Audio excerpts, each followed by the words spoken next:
welcome back to our channel. So today we'll be reading Gulliver's Travels to Lilliput.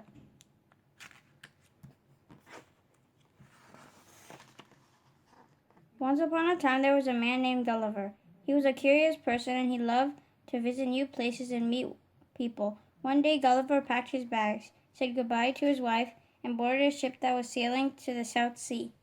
After sailing for many days, one of the sailors spotted a large rock up ahead. The captain tried to steer around it, but it was no use. The wind pushed the ship right into it. The ship ran into the rock and split in half. Gulliver and the crew were shipwrecked. The sailors had to abandon the ship. They set out in a rowboat, hoping to find land. Suddenly a storm started. The strong waves smashed into the rowboat. The little boat rocked from side to side and soon capsized. Gulliver and the other sailors were tossed into the sea. Before long, Gulliver was separated from the others. He swam through the stormy sea as waves crashed around him and thunder boomed overhead. Just when he was too tired to swim any further, Gulliver spotted a nearby island. He used the last of his energy to swim to the shore and then collapsed on the grass and fell into a deep sleep. When Gulliver woke the next morning, he tried to sit up, but something was holding him down. His arms and legs were tied to the ground, and so was his head. Gulliver could even feel tiny threads crisscrossing his chest. He was trapped. Poor Gulliver couldn't even turn his head.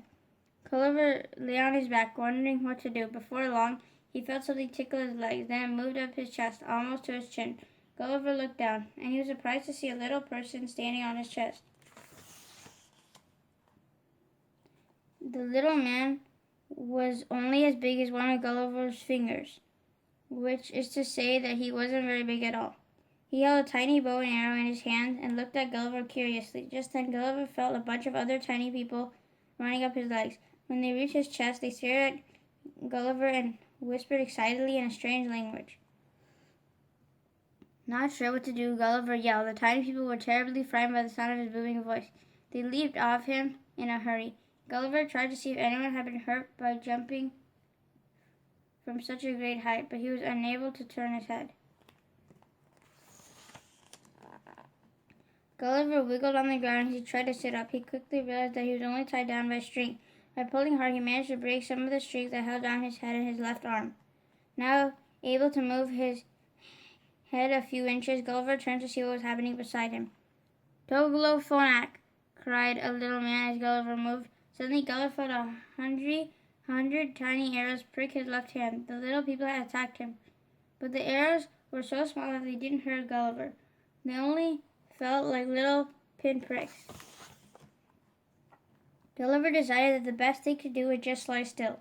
He didn't want to further upset the little people, and he certainly didn't want to squish them by moving. But were they really little people? Maybe they were just normal sized and Gulliver was gigantic. He wasn't so sure anymore.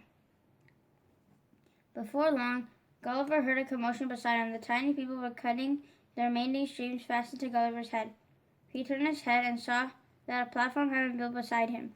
Standing on the platform was a tiny man dressed in fine clothes. This finely dressed man, who Gulliver soon learned was a great lord, spoke for a very long time. Of course, Gulliver didn't understand a word of it, but everyone else seemed quite impressed by the speech. When the lord finished speaking, Gulliver carefully raised his left arm and pointed to his mouth, trying to show that he was hungry. The lord understood and instructed the people to feed Gulliver. The group of tiny people climbed into Gulliver, carrying baskets full of food. Gulliver opened his mouth and they threw the food in as fast as they could. The food was so small that Gulliver ate 3 loaves of bread in one mouthful. And before long, Gulliver had eaten everything. The tiny people were amazed at how much he ate. A short time later, Gulliver was loaded onto a long-wheeled platform. Once he was fastened to it, hundreds of tiny horses began pulling him down the road. They were bringing Gulliver to meet the emperor. When they finally arrived in the capital, Gulliver was brought to the largest building in the city. He was removed from the wheeled platform and chain was placed around his ankles to keep him from running away. Gulliver had many visitors. The emperor, his counselors, and the town people were curious by the giant man. Gulliver sat politely as they chatted in their strange language. The next day, a group of tiny tutors came to teach Gulliver their language. Gulliver was very clever, so so he was quickly able to understand and speak the new words. He learned that the kingdom was called Lilliput and the tiny people were Lilliputians. Meanwhile, the emperor and his counselors were trying to figure out what to do with Gulliver. Although he was large enough to squish them, he hadn't done anything to frighten the Lilliputians. In fact, Gulliver was quite nice, but could he live with them?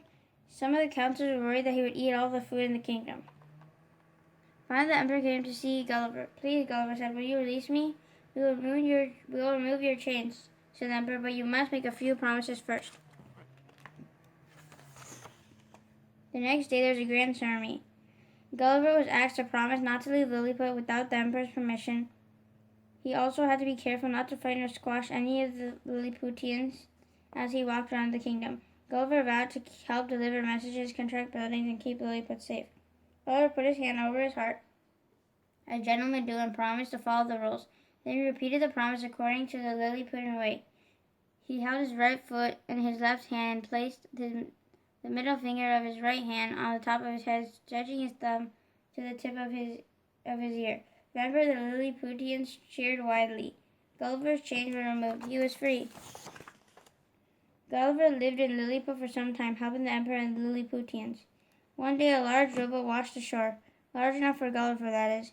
He repaired the boat, said goodbye to the emperor, and set sail for England. It was time for a new adventure.